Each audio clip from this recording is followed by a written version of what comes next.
If you haven't heard about Anchor, it's the easiest way to make a podcast. Let me explain.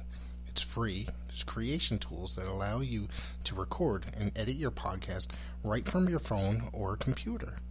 Anchor will distribute your podcast for you so it can be heard in Spotify, Apple Podcast, and many more. You can make money from your podcast with no minimum listenership. It's everything you need to make a podcast in one place.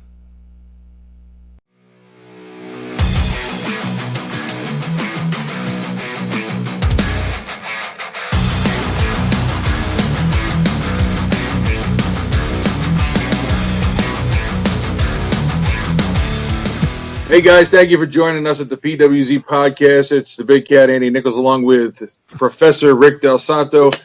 Man, we got a treat for you tonight. We got former Ring of Honor TV champion, the man known as Notorious Shane Taylor. That's what you see what I'm saying? That's better. You see what I'm saying? You come on, you have me on. That's a better introduction. Also, CEO of Shane Taylor Promotions. You know what I mean? The baddest of all time. However you want to say it, but that's how we kick this off. Great job. You got a lot of monikers. You got a lot of names. Hey, man. A lot of names, all synonymous with being the baddest of all time and champion. You know what I mean? That's how we get down.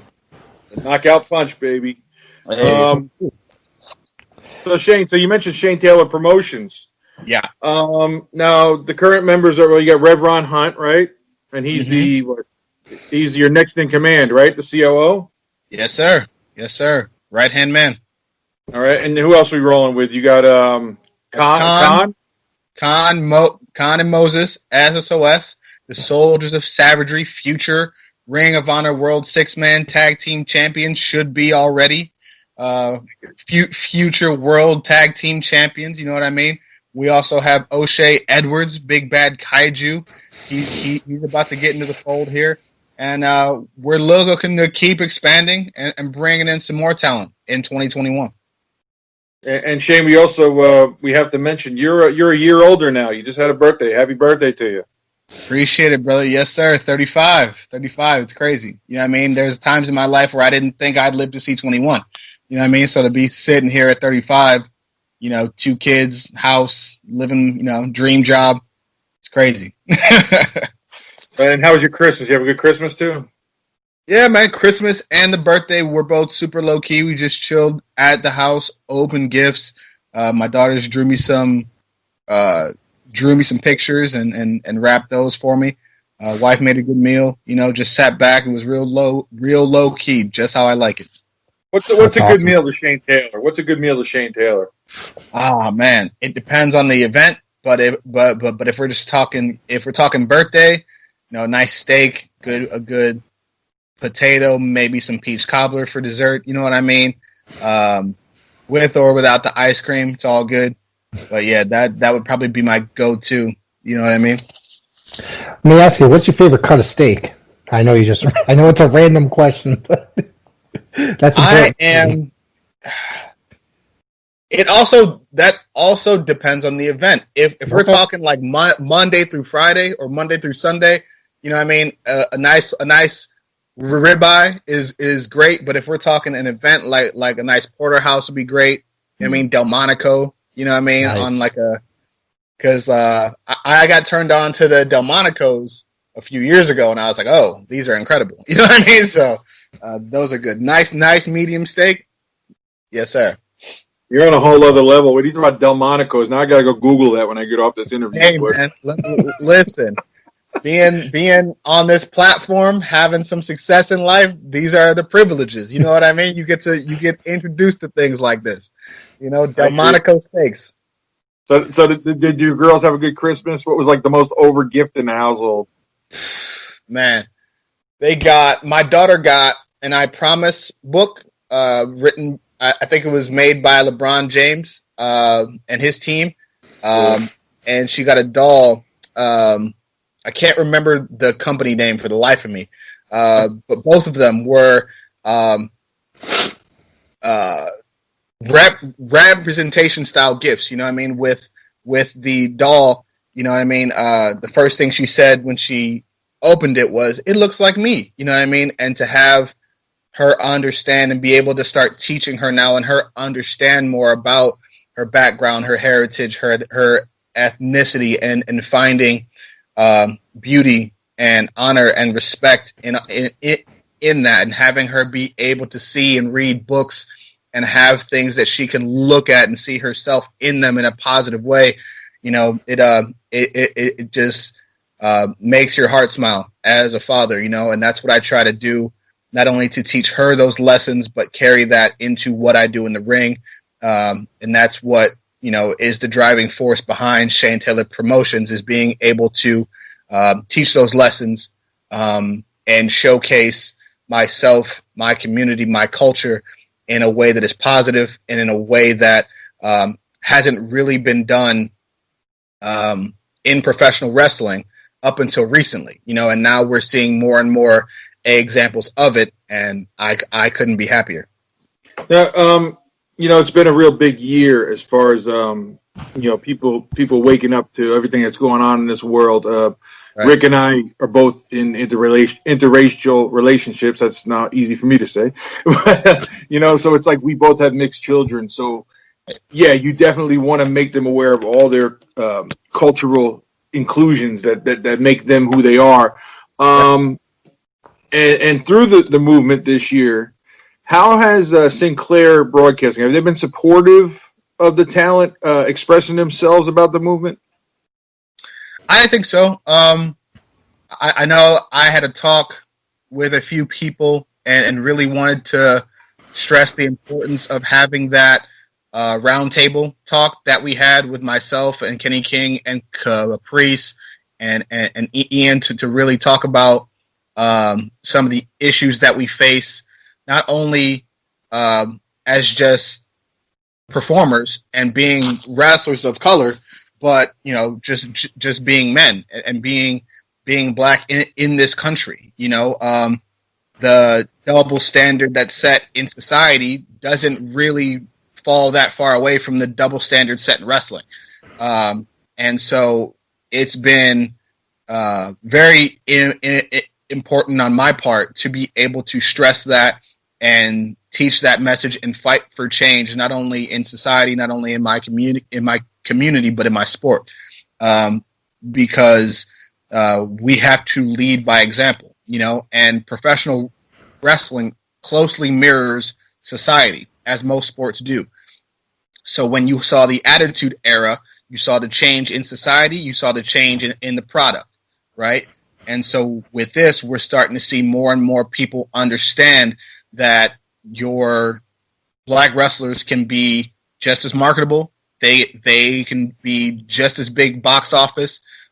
They can be just as important. You can make just as much money as anybody else on your roster when you take the time to understand their culture, understand your talent, market them, and put them in a position to be successful, that the characters that we have and the characters that we are have just as much depth, have just as much complexity, and can be, seen as heroes or villains to everybody, just like our counterparts, and it's very good to see so many people finding that voice and standing up for themselves and being aware of the situation that's been happening, and you love to see it.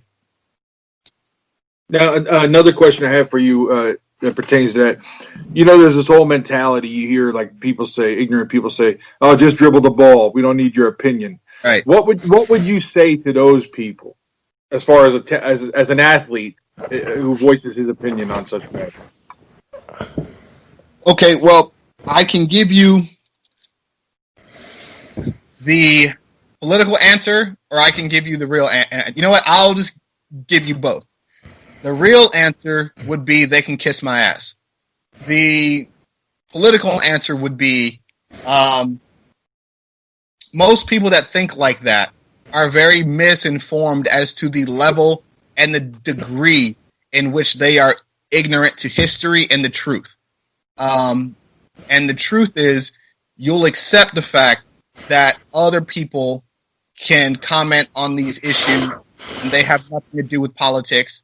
Whether it's your doctors, your mechanics, your whoever, But when it's people around you that have nothing to do with the experiences of the issues, you'll listen to them all day. When it comes to the people who are living this and telling you this and have done so for generations, it's like, oh, well, your opinion doesn't count because you're successful.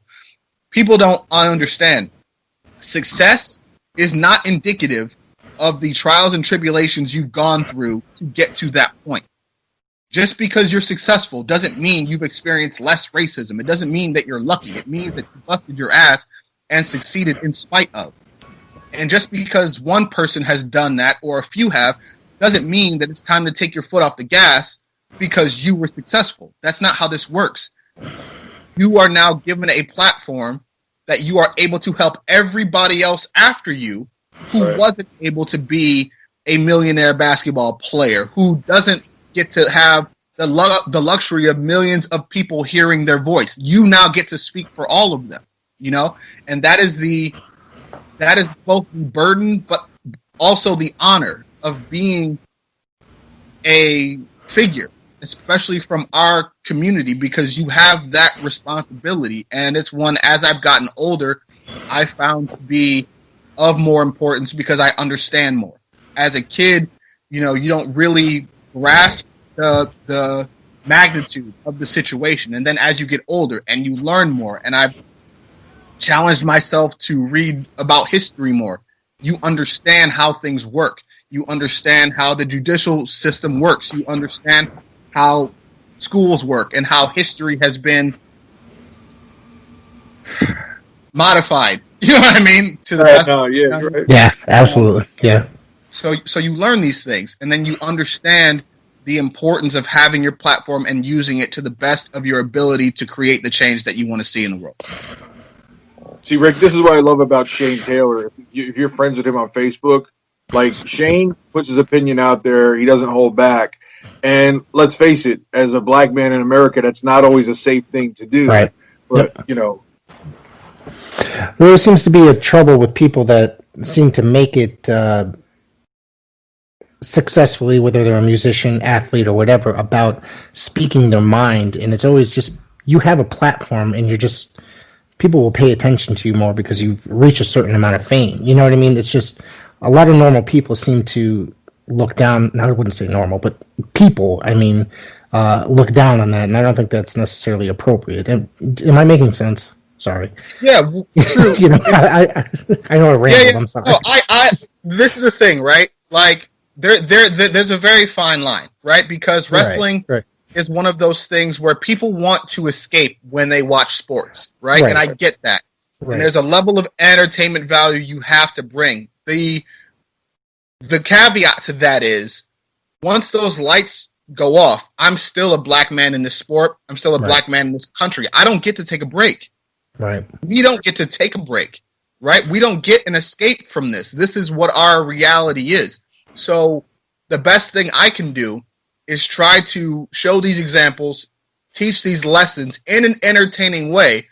But at the end of the day, I still understand who I represent. I understand what eyes are on me. I understand who is looking at me. I understand the obligation that I have, and it is to progress and move the bar forward, open these doors for other people to walk through, because that is what's necessary. We've had generations that have had success and seemingly forgot about everybody else behind them, right? So then you kind of get into this restart, and it's always harder when you have to restart instead of continuing to push, right? So yes, I've been successful. Yes, other people have been successful, but we're still not where we want to be. And for me, you know, I can't even claim to be and to achieve the success that I really want until I win the top prize in Ring of Honor, and that's the Ring of Honor World Championship. So, and even then, the fight's not over. You know what I mean? It's just, these are the steps that we're trying to achieve. And when and if I'm able to do that, that can show generations of kids, of wrestlers, of my peers after me that, hey, you can do this. You don't have to be a stereotype. You don't have to be put in a box. You don't have to be some caricature of black culture. You can do this the way you want to do it your way, and still be successful and reach the very top of the mountain if you're willing to put the work in, no matter what anybody says. All right. And Now, Shane, I'm gonna recommend something to you. Do you have Amazon Prime by chance? I do. Okay, I want you to look up, if you haven't already, Sweet Daddy Siki, S-I-K-I. He's a old school wrestler, okay, and he was a black man in the 50s who blazed the trail that you are now following. This man, he was wrestling at Madison Square Garden. I don't want to spoil it, but it's a hell of a documentary. And he came from a family of sharecroppers, and he really had a rough background. Then he made it in pro wrestling. And you'd be surprised when you watch this documentary how ahead of his time he was in an era where black people weren't always looked upon so fondly by the audience. And I want you to check. No, let's keep it real, right? Let's keep it real. You know what I mean? That's and stories like that are fantastic. And I use guys like Sweet Daddy Siki and like Jack Johnson as an example, the first black heavyweight champion. When you look at the story of Jack Johnson, he was a damn maniac for what he was doing at that time. Whoo, boy. You know what I mean? Like crazy stories like he's riding through this town, he gets pulled over by the cops. You know, he's the heavyweight champ. The cops fine him $100, and that's back in that day. You know what I mean? For going going excessively fast.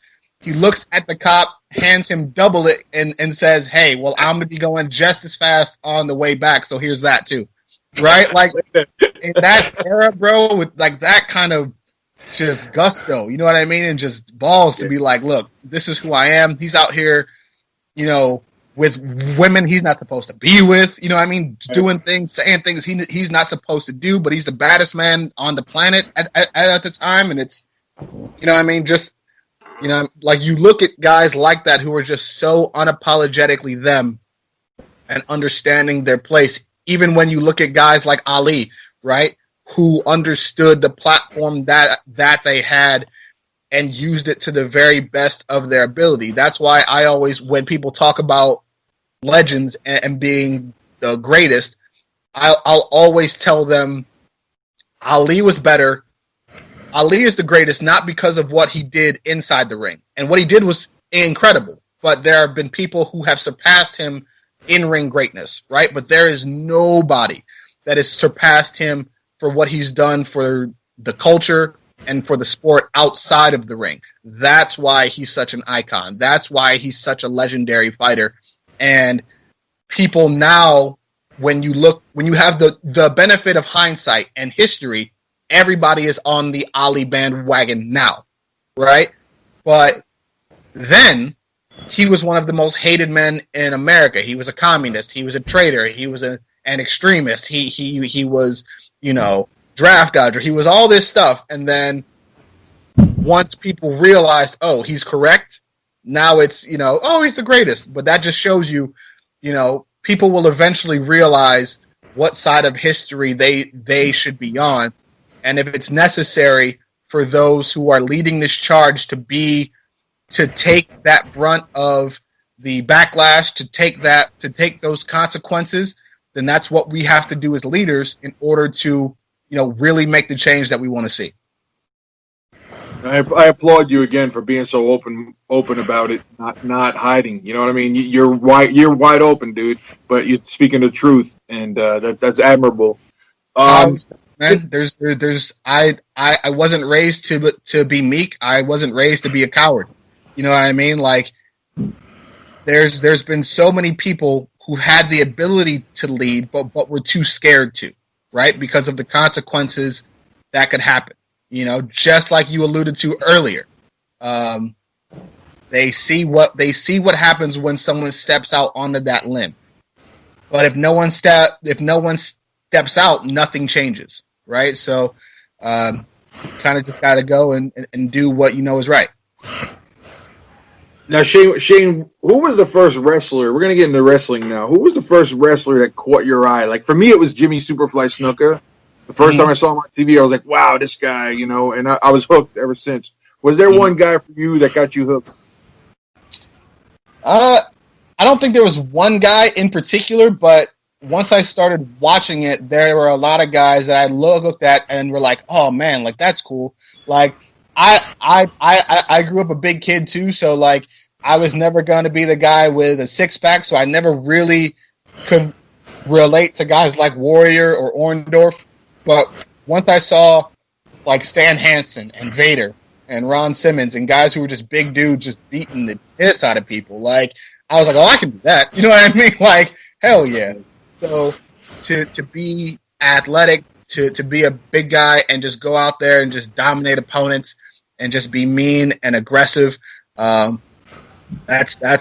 was right up my alley, you know. And being a huge boxing fan too, I take elements of some of the wrestlers that I've seen and some of the fighters that I've seen and take things that fit my personality and mold what Shane Taylor is, you know. So you have the aggressiveness of a Stan Hansen and a Vader, but you have the in-ring tenacity of a Mike Tyson, the ability to speak like Floyd and draw you into a fight, and yet the social responsibility and the heart of an Ali, and you bring that all in one package, and this is who you get.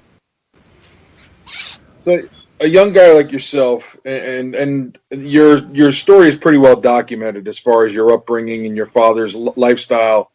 I don't, you know, I'm not going to rehash everything. You can touch on it if you'd like, but at what point, how do you say, well, you know what, I'm going to try this wrestling thing out? Now, where do you go? How do you start? How do you go about that process?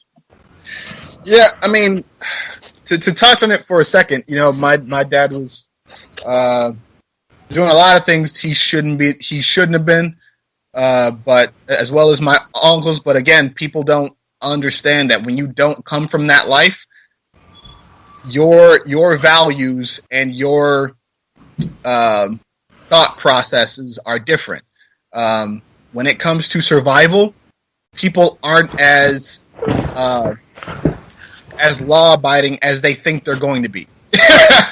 You know what I mean? It's easy to say when you grew up not wanting for anything or even struggling a little bit that, oh, well, I wouldn't do that.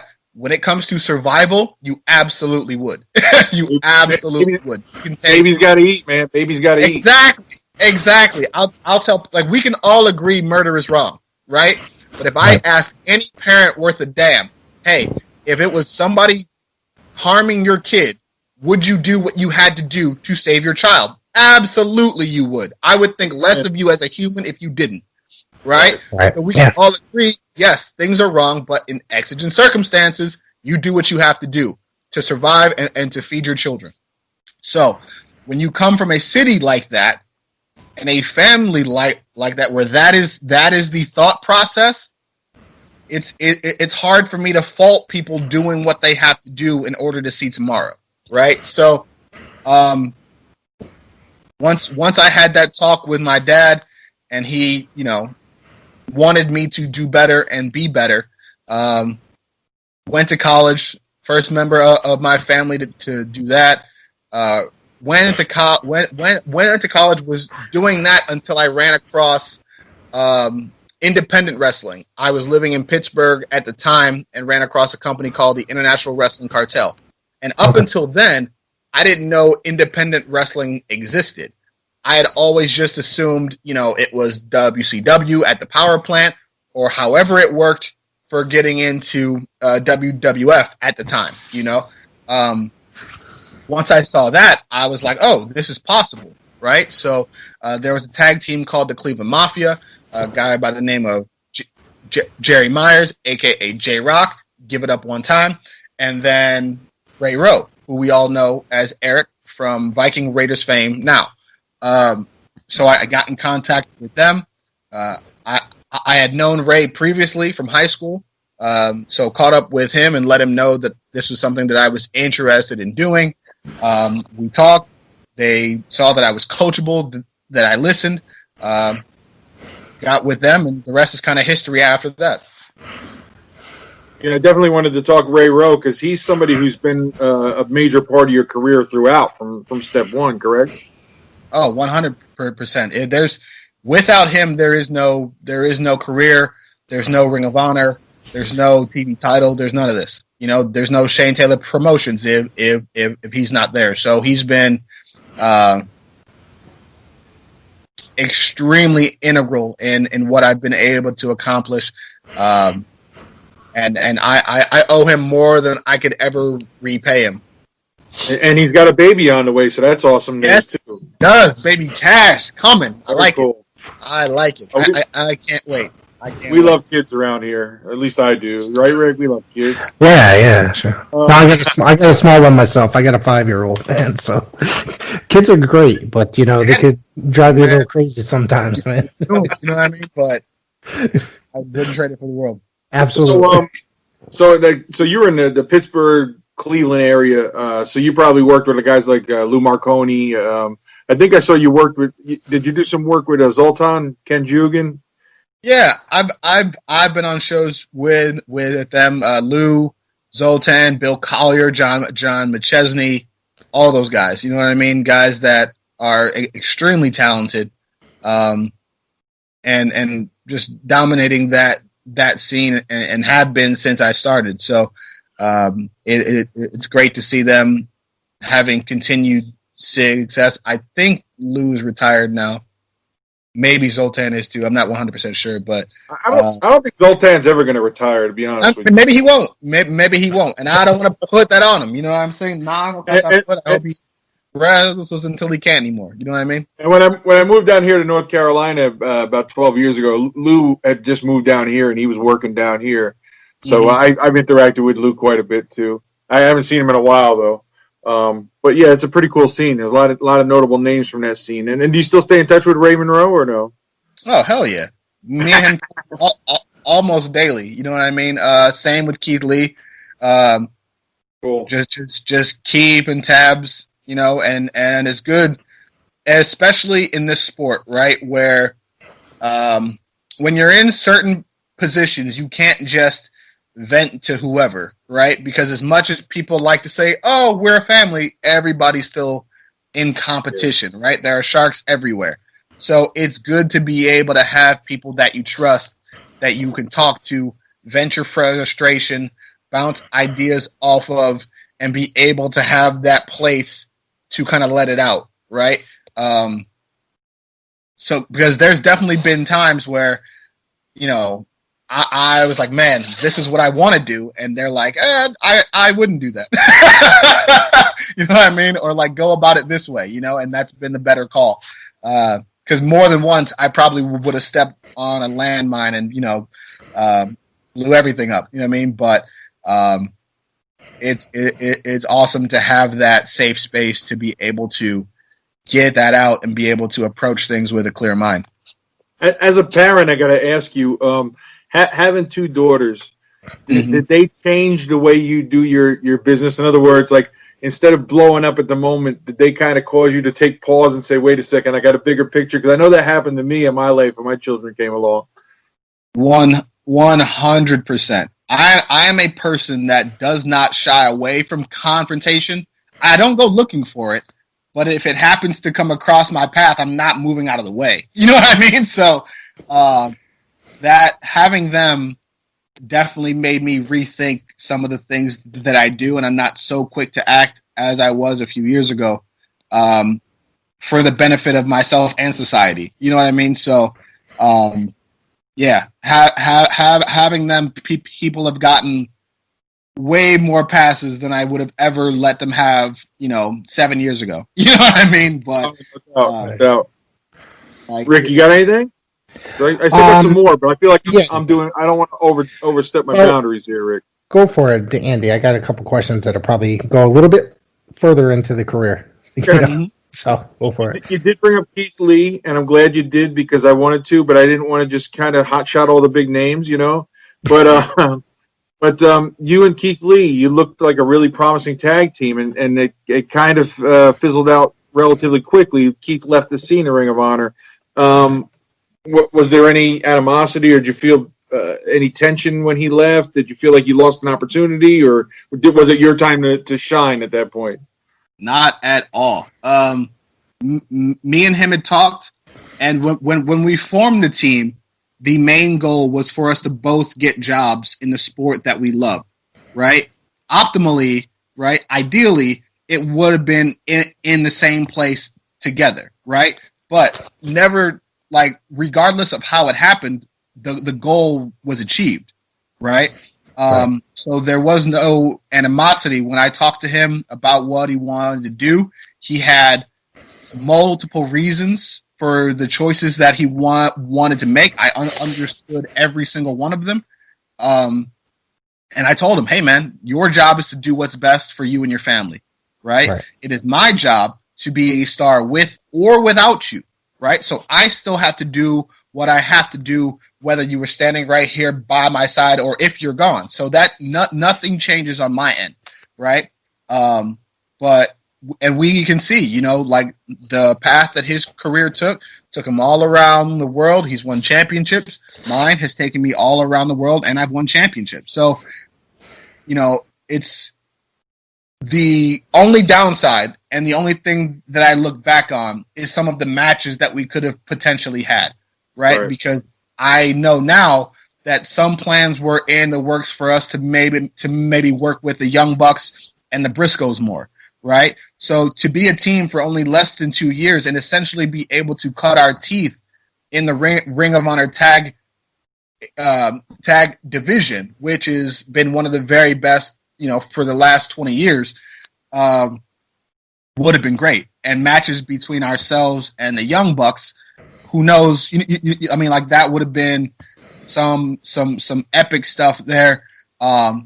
But other than that, than stuff like that, man, I'm so much prouder and happier of the paths that we've both taken.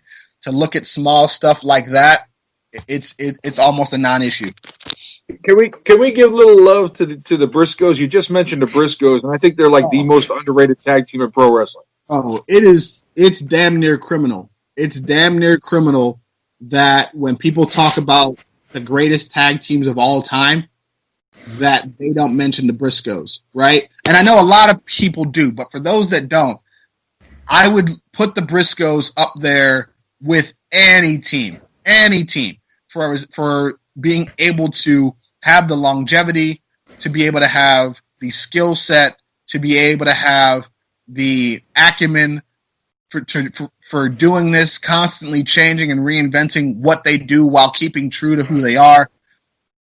You could throw out the Road Warriors, you could throw out the Dudleys, you could throw out whoever you want, and I will tell you that the Briscoes are right up there with them. The Bucks, the Revival, whoever it is that you want to name, the Briscoes are right there. They're not done yet. They're not even done. They're still going. They're still going very strong. Sorry. Have you ever seen footage of their early years back in like the early CZW days when they were like 15, 16 years old with the singlets? Oh yeah. Oh, it's amazing to think that these guys. It really is. But now, Shane, also something else happened. I guess about a year ago, maybe, or a year and a half. There was a point where word was you were going to leave Ring of Honor. Yeah, and you were a free agent, I think, at one point. Is that correct? Yeah. And it didn't look like you were coming back. Mm-hmm. What changed your mind? What made you say, "No, I'm going to stay with Ring of Honor"? Unfinished business. I'm an individual who likes to achieve the goals that I set.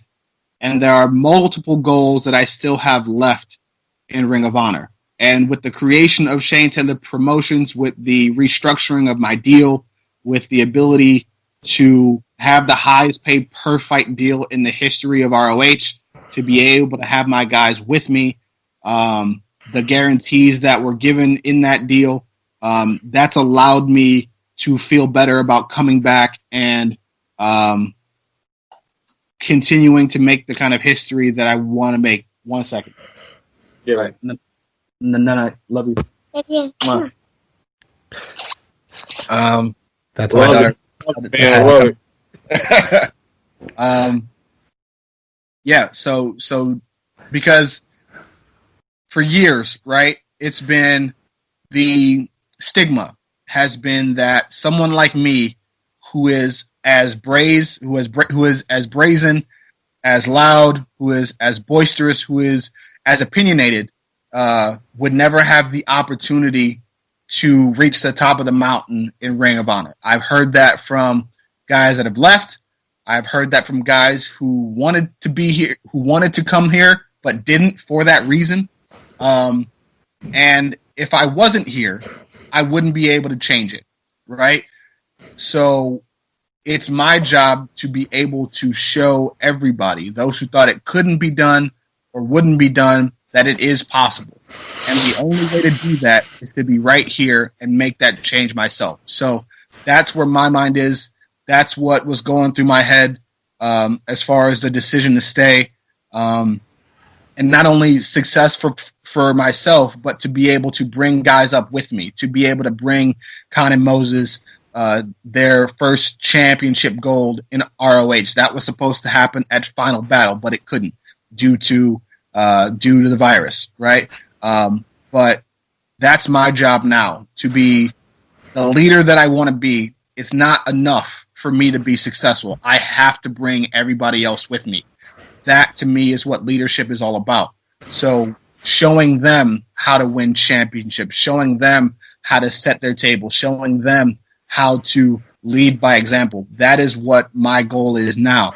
And I think we're well on our way. I think 2020 was able to show a lot of people what they could do, and they opened a lot of eyes, and they went from guys that people weren't sure about to guys that people damn near are anointing future Ring of Honor World Tag Team Champions, as they should. So that was my biggest reason, for coming back, is to be able to finish the business that I started. And you still have some business to handle with EC3, don't you? Yeah. I mean, we won that match. So as far as my business with him personally, I'm not a hard guy to find. You know what I mean? So if he wants it, he can get it. Him being sick and out of Final Battle allowed me a opportunity that turned into the biggest win of my career. We didn't have the chance to compete for the 6-man titles. Jay Briscoe didn't have an opponent, and Shane Taylor versus Jay Briscoe at Final Battle. That's a main event on any pay-per-view. But to have that be the silver lining of the whole situation, I'll take that. And to be able to have a win, I think you can count on one hand the amount of times that Jay Briscoe has been beaten on a pay-per-view of that magnitude. And I was able to add my name to that list. So now we're 1-1. You know what I mean? So I look forward to the rubber match. And was EC3's an Ohio guy, isn't he? Did you guys ever cross paths in the past, or? Yeah, he's from Willoughby. He ran. We ran in similar circles, but never really the same one. So we were kind of always watching each other from afar. We've had a few interactions, but to see how our paths have taken us has been very interesting. He's at a point now where he's starting to see the same things that I've always known, right? And our mindsets are the way we go about scouting our opponent and learning things about the way we approach things is very similar. So I am anxious to see what his next move is. I'm anxious to see what his plans are and what he does going forward. And as long as what he's doing doesn't get in the way of what I'm doing, then we'll never have a problem. If it does, then I'll handle it. And Rick, we're going to get into Rick's question. I know Rick. Well, you already asked one of the questions I had. That was about the whole final battle thing. I wanted to segue into his championship reign and how he won the TV. So I'll let you take that one. Well, you at War of the Worlds in, was it 2019? You defeated Jeff Cobb and Brody King and Goto to become the television championship. Tell me about that, because that was that four-way seemed like a really intense match, and Jeff Cobb is no joke when it comes to, actually all four of you guys, no joke when it comes to that. But that's a serious lineup. Oh, for sure. For that match. You're talking about realistically 3 of probably top 15 heavyweights in the world. You know what I mean? Right. Yeah. Maybe top 10, depending on your list. So to walk into that match with 3 men of that caliber, global superstars, and to be able to walk out with the title was a dream come true. I talked about history and chasing legacy when I started watching Ring of Honor in 2007 when I started. And the entire history of it, there have only been 2 other men like myself who've been able to capture that TV title. That was Kenny King and Jay Lethal. So in my mind, those are the only 2 legacies that I'm chasing, because our careers are going to be compared no matter how the 3 of us like it, right? They're going to be matched up together. So in order for me to reach the greatness that I want to reach and achieve the things that I want to achieve, I have to take steps like that, win championships like that, have my championship reigns be as meaningful as theirs were. And I think on that night, I took a step closer to reaching those legacies. And the looks on everybody's face in the crowd was, you can't even describe that level of joy, of achievement, to be able to feel validated in that moment. And right away, I knew exactly what kind of champion I was going to be and what my job was, because, and you won't see it on the camera, right? But the first probably 20 rows, everybody's mouth is just dropped. You got people booing, you got people clapping, you've got people in shock. And in the back, there was probably a group of about 25 people, a bunch of black families, and they were just absolutely losing their mind. I'm talking about they're jumping up and down, they're throwing stuff, they are absolutely going bonkers. And it occurred to me right then that level of excitement, you know what I mean, in a sport where traditionally black fans don't get marketed to the way we would all like. That moment was just as big for them as it was for me. And the amount of pride that I had that they were able to feel that much joy based off my accomplishment is immeasurable. So to be able to then take that win and turn it into what some say is one of the greatest TV title runs of all time, that makes me proud. And to be able to, again, be one step closer to chasing those legacies, that's the goal. Go ahead. Just one more, and then I'll shoot it back to Andy. You ended up at Death Before Dishonor that year. You ended up, you retained your title, defeating Dragon Lee, Tracy Williams, and Flip Gordon. Now, tell me about that match. How do you feel about that match? Because, once again, there's another 4-way, and with the immense talent in that ring, I mean, it's another, big talent match. All 4 of you guys, man. Sure. That's crazy. The old saying goes, big time players step up in big time situations, right? So, pay-per-view, I believe it's Las Vegas against 3 of the best in the world.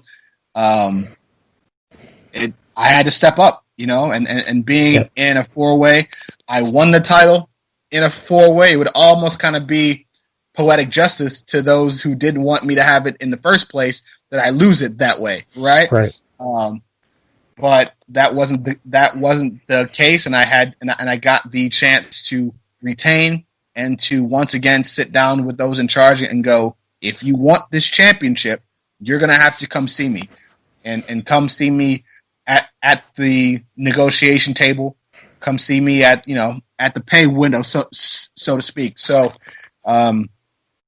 You're talking about three guys who could potentially be world champions at some point in their career. So, man, it was an honor to share the ring with them, but I had to do what I had to do because I knew at that point, if I don't hold on to this championship, there is no way in hell they're giving me another shot at it. You know what I mean? So, retaining that was crucial. How do you think Ring of Honor has been doing since the pandemic, like with their television tapings and their events, and obviously Final Battle just took place just a few weeks ago. So how do you think they've been doing as far as like handling everything during this pandemic? I think they've been crushing it. You've got to give credit where it's due. They've taken this time to not only continue to pay their roster, but they've made sure every protocol is followed to keep people as safe as possible. They've refocused and redone how they do TV. They've added more stories. They've given people more mic time. They've completely changed the production to make it feel like more of a big fight feel. And I think the response that it's gotten from the fans is proof of that. People are really behind it. They've gotten the attention of the wrestling world again. And now it's just up to us to continue to improve upon that and keep it. Everybody's been doing a phenomenal job. Every match, every story that we've told has been top notch. And I can't wait to see that momentum continue into 2021.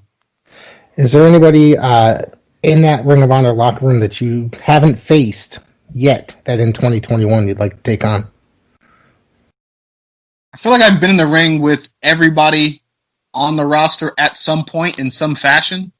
But if we're talking one-on-one matches, I want my shot at the Ring of Honor World title. So that's Roosh. Yeah. I mean, going into the tournament that we had, I slipped up against Brody King, but that's my fault. You know what I mean? I was sort of looking past, not looking past, but looking through Brody to be able to get to where I wanted to get to.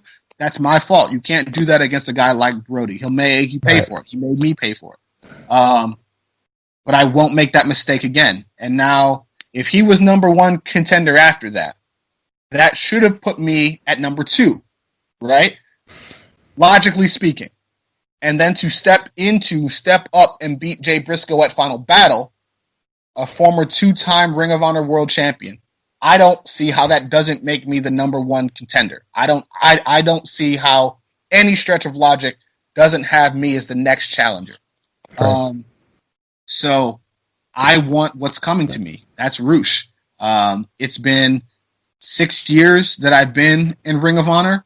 I feel as though I've earned the opportunity. I have been one of the top, if not the top and most consistent performer the last 3 years. I have been the MVP. I have said this. So for me, it's a matter of making it official. I've been the man here. Now we just need the crown to go with it. Yeah, that's definitely probably my number 1 Ring of Honor dream match right now is you against Roosh, because I'm a big mark for both of you guys. I'll be honest. I think Roosh he's Mexican. He comes from the Mexican luchador culture, but he's not your typical luchador. He's so unorthodox. He's kind of he's almost like a Mexican Bruiser Brody almost. You know what I mean? Almost. And he comes from, damn near wrestling royalty. So his nobody is shocked that he's a world champion. The red carpet was sort of laid out for him when he got here. There was no red carpet for me. I had to kind of creep in through the back door. People don't even want me in the building. You know what I mean? But here we are. So my job is going to be to go out there, look him square in the eyes, and punch him in the face. And we'll see how many times he wants to get back up. All right. One other question as it relates to the Mexican style, the luchadors. You work with Dragon Lee. I hate to mention the name Bandito. You have a little history with him. How was the adjustment for you working that style? Or working with guys who work that style, I should say. I take a lot of pride in being able to adapt to any opponent in any situation. That's a mark to me of a good fighter. Whether it's, boxing, MMA, wrestling, whatever it is, it's your job to adapt to your opponent. It is your job to be able to take their strengths and negate them. It is your job to be able to figure out a way to be successful and a way to win, game plan a way to win. And so whether it's me being in there with a monster like Brody King, or if I'm in there with some of the best high flyers in the world, like Bandito or Dragon Lee, my job is to find a way to win. And with guys like that, you have to ground them, you have to punish them, you have to take away their ability to change the pace and fly all over the ring like they want to do. Luckily, I have a style that's kind of tailor-made for that. So I like having those matches because styles make fights, and you're able to create some really cool moments. But for me, there's really no difference in the game plan. It's go out, smash whoever the hell is in front of me, and again, see how many times that they're willing to take that and get back up. Do you watch any of the current independents? Not as much as I should, but there are a lot of talented individuals out there right now who are really making a name for themselves throughout this whole pandemic. So guys like Lee Moriarty, women like Trish Adora, O'Shea Edwards, Sugar Dunkerton, Big Suge, Darius Lockhart, Savannah Evans, Nikki Nicole Savoy, Ronnie Nicole. There's so many people who are absolutely crushing it. You know what I mean? And I couldn't be prouder of them. Shout out to Ronnie Nicole. I love Ronnie Nicole. Really cool person. Richard? I'm good, man. It's all you. Shane, I guess we probably should wrap it up. What's next for you in Ring of Honor? Man, depending on what Brass wants to do, they can give me what's supposed to be mine, and that's my shot at the world title, or they can keep playing games. You know what I mean? But it doesn't matter the order. The goals are still the same. The Ring of Honor 6-man championships, and the Ring of Honor World Championship. Those are my goals, as well as getting my guys to a point where they are able to grow, flourish, and eventually go after the Ring of Honor World Tag titles. So our goal is to do what everybody's goal is, and that's win everything. We want it all. I am greedy for success, and I want everything. And I'm going to encourage the fans to go to Twitter, go to Facebook, any social media. I believe the hashtag is #ChooseYourHonor right now. And Ring of Honor is encouraging people to use that hashtag and tell them what they want to see. So you know what? Let's get it together, folks. Shane Taylor against Roosh. Let's make it happen. Yes, sir. Where can everybody find you on the social media? Twitter and Instagram at Shane216Taylor, Taylor. Facebook.com/Notorious Shane Taylor as well. And if anybody is in the merch buying mood, I know it's, crazy times, but if you have the income, ProWrestlingTees.com/Shane Taylor, or ROHWrestling.com. Check out the pro shop there. Plenty of awesome designs, hats, anything that you could think of, t-shirts, that would make great gifts for your family throughout the holiday season, and going into next year. Just want to thank everybody for an incredible 13 years now so far. That's great. And looking forward to, another decade plus of doing this. One more question. I know I said we got to go, but one more question. No, you're good. You're good. Rick knows I like to talk. Now with this whole pandemic and working in the bubble and everything, not working in front of live crowds. How has that affected your style and how you do things in the ring? Only the first one was awkward, because after that, then it kind of, for me, allows me to focus in more. I'm not so much worried about what the crowd reaction is, what the distractions are. You know, people talk and trash, and you look at them and be like, yeah, all right, you know, okay. You know what I'm saying? You can push these buttons if you want to. Now, all of my focus is just on my opponent. It's only me and him. You know what I mean? Right, so right. I feel as though it's worse for my opponents because there's nothing to distract me from just beating your ass now. So that's where I'm at with it. Of course, we love the fans and we can't wait to have them back. But from strictly a fighting aspect, it's so much more focused in. You are so much more on your game. And I have the ability to just lock in and punish people the way that I feel as though I need to be successful. So I'm good either way, but of course we can't wait to have our fans back and hearing them make as much noise as possible. I'm sure the very first event that we're able to have people back in, it is going to be the loudest thing that we've ever heard. All right, Andy, you have anything else you want to add? Just want to say I definitely want you to win the World Heavyweight Championship in front of a live crowd. I think that would be incredible. And it would also, it would be great. But I also want to say, man, again, like I've said numerous times through this interview, you speak your truth as you know it, as you believe it. And I tend to think along the same lines as you, so I'm going to call it the truth. And don't ever let anybody prohibit you from doing that. You go to work every day, you work hard, you're out there doing your thing in the ring, but that should not keep you from having an opinion and an influence to help the voiceless. And I appreciate all that you do. And I'm a huge fan. I'm Mark. Much love, guys. Thank you for having me. Thank you so much. And thank you for that, because there's a lot of times where you're like, man, am I the only one that thinks like, am I crazy? You know what I mean? But to hear other people go, nah, man, I think the same thing, right?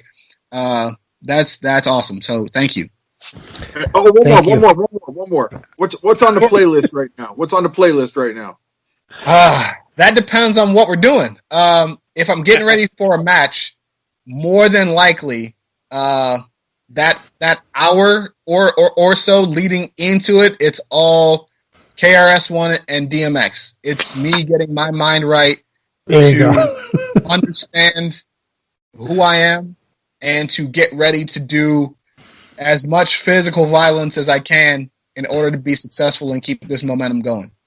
What about PE? You gotta like PE, right? Old school hip hop with the conscience. Of course. Like that's whether it's PE or Tribe or Outkast, whoever it is, Nas. A lot of that is like workout stuff or just cruising down the street, driving stuff. But when it's time to focus in, when it's time to go to work, it's X, man. He's my top three. He's my GOAT. You know what I mean? A lot of people don't feel like that, but for me, there's no one with better range, no one that can change their style up more, and no one that sends a more diverse message and it envelops more emotion than him. You know what I mean? So that is what it is all about. You know what I mean? So I challenge anybody to go look at his performance at like Woodstock and see there is like hundreds of thousands of people. There is a sea of people all moving to what this man is doing, and it is one of the craziest things I've ever seen. Well, Shane, you got to promise us one thing. When you win the world championship, I mean, I know we're not busted open and we're not Jim Cornette, but you got to come back. You got to come back and talk to us when you win that world championship, please. Hey, man, you got my word. I would love to do it. Would love to do it. That's Ring of Honor's on every Monday night at 7 p.m. Eastern on Fight. So keep an eye out, everybody. All right. Yes, Thank you so much for joining us. Shane, thank you for having me. thank you.